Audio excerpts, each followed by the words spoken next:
Assalamualaikum warahmatullahi wabarakatuh. Alhamdulillahirrabbilalamin wa bihi nasta'in ala umuri dunya waddin. Wa sallallahu wasallam ala sayyidina Muhammadin khatamin nabiyyin wa ala alihi wa sahbihi ajma'in. Ma ba'du. Ikhwani rahimakumullah. Pada pertemuan yang lalu kita telah membahas tentang rintangan ilmu, dan semoga kita semua bisa melewati rintangan tersebut dengan dimudahkan dan taufik dari Allah Subhanahu wa taala.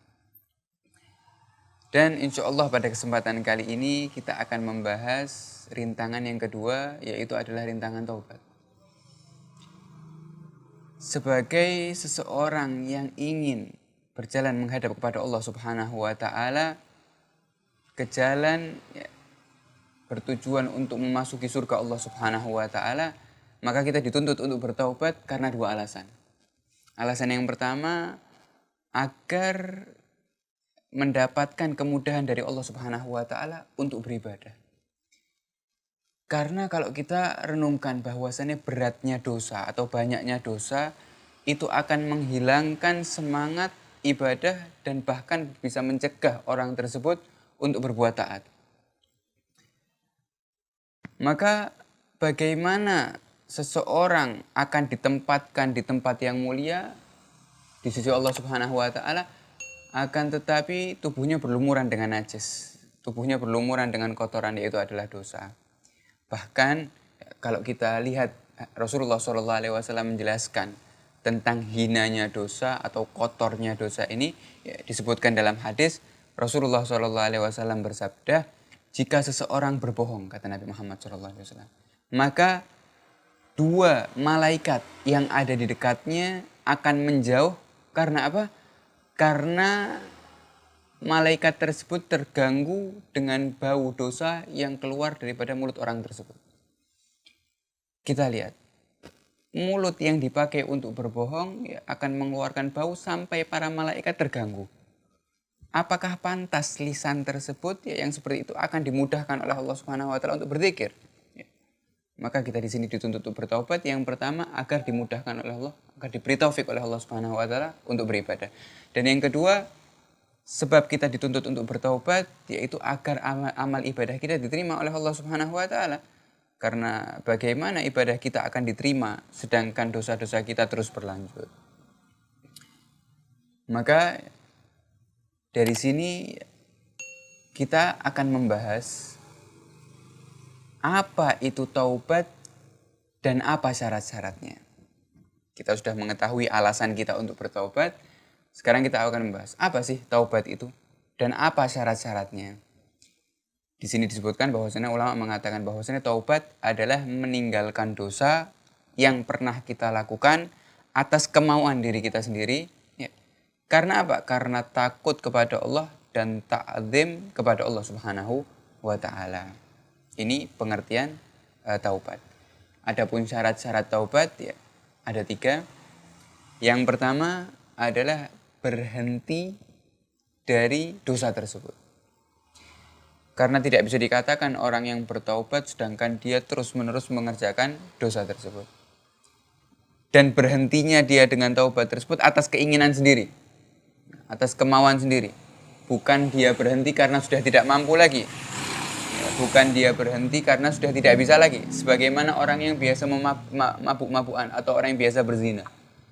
Kemudian dia kehabisan uang untuk membeli minuman-minuman keras tersebut.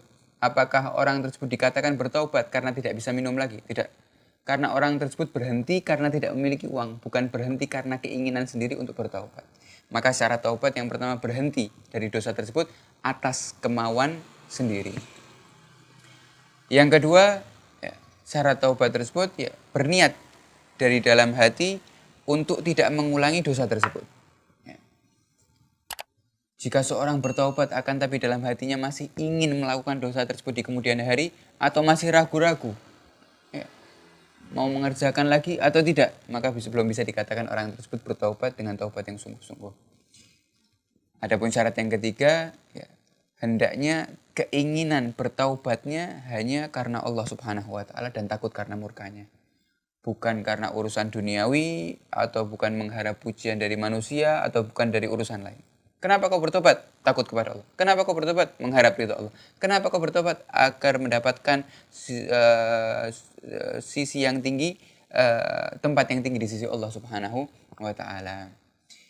Maka kita sudah mengetahui sebab kita bertobat, arti taubat, syarat-syarat taubat. Maka ya, masalahnya ya, bagaimana ya, jika kita atau hati kita belum terketuk untuk bertaubat. Kita sudah tahu taubat dan syarat-syaratnya kita sudah tahu. Tapi bagaimana kita mau bertaubat sedangkan hati kita belum mau untuk bertaubat atau belum terketuk, belum mendapatkan hidayah untuk bertaubat? Apakah ada cara untuk mengajak hati kita untuk bertaubat? Maka di sini ulama telah menjelaskan bahwasanya ada 3 langkah. Jika kita mengikuti langkah-langkah ini, insya Allah ya, hati kita tergerak dan terbesit untuk bertaubat sungguh-sungguh kepada Allah Subhanahu wa Ta'ala. Dengan bagaimana? Di sini ulama mengatakan memancing hati untuk bertaubat dengan 3 hal. Yang pertama dengan mengingat-ingat terus ya, atas hinanya dosa. Dan mengingat-ingat ya, kepada siapa kita berdosa, kepada siapa kita bermaksiat. Apakah kepada zat yang memberikan kita nikmat, kemudian kita membalas nikmat tersebut dengan bermaksiat. Terus kita renungkan betapa hinanya ya, dosa-dosa yang kita lakukan. Ini yang pertama. Yang kedua, dengan mengingat betapa pedihnya siksaan Allah Subhanahu wa Ta'ala kepada penduduk neraka.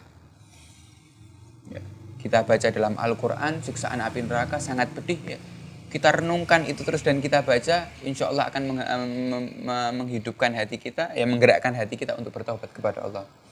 Dan yang ketiga, dengan cara mengingat betapa lemahnya diri kita. Ya. Yang mana diri kita ini tidak mampu untuk menahan panasnya matahari. Tidak mampu untuk menahan gigitannya semut. Tidak mampu untuk menahan pukulannya manusia. Bagaimana tubuh kita ini akan menahan panasnya api neraka dan sengatannya kalajengking nanti di dalam kubur. Dan pukulannya para malaikat kelak di neraka. Waliyadzubillah. Maka jika kita renungkan 3 hal ini, ya, maka ya, terus menerus, insya Allah itu semua akan membawa kita untuk semangat bertaubat kepada Allah Subhanahu wa Ta'ala. Ikhwani rahimakumullah, ya, rintangan ini adalah rintangan ya, yang cukup sulit. Rintangan kedua ini rintangan taubat. Yang cukup sulit karena apa? Karena kita tahu bahwasanya perkara ini adalah perkara yang paling dibenci oleh setan. Yang paling membuat setan jengkel, yaitu orang manusia bertaubat. Maka mereka tidak akan tinggal diam, ya mereka akan terus berusaha untuk menggagalkan taubat kita.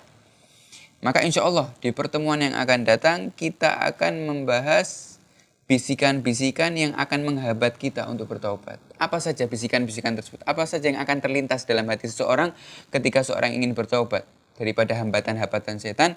Ya, dan juga kita akan membahas ya, bagaimana cara melewati atau melewati daripada bisikan-bisikan tersebut, membuang bisikan-bisikan tersebut.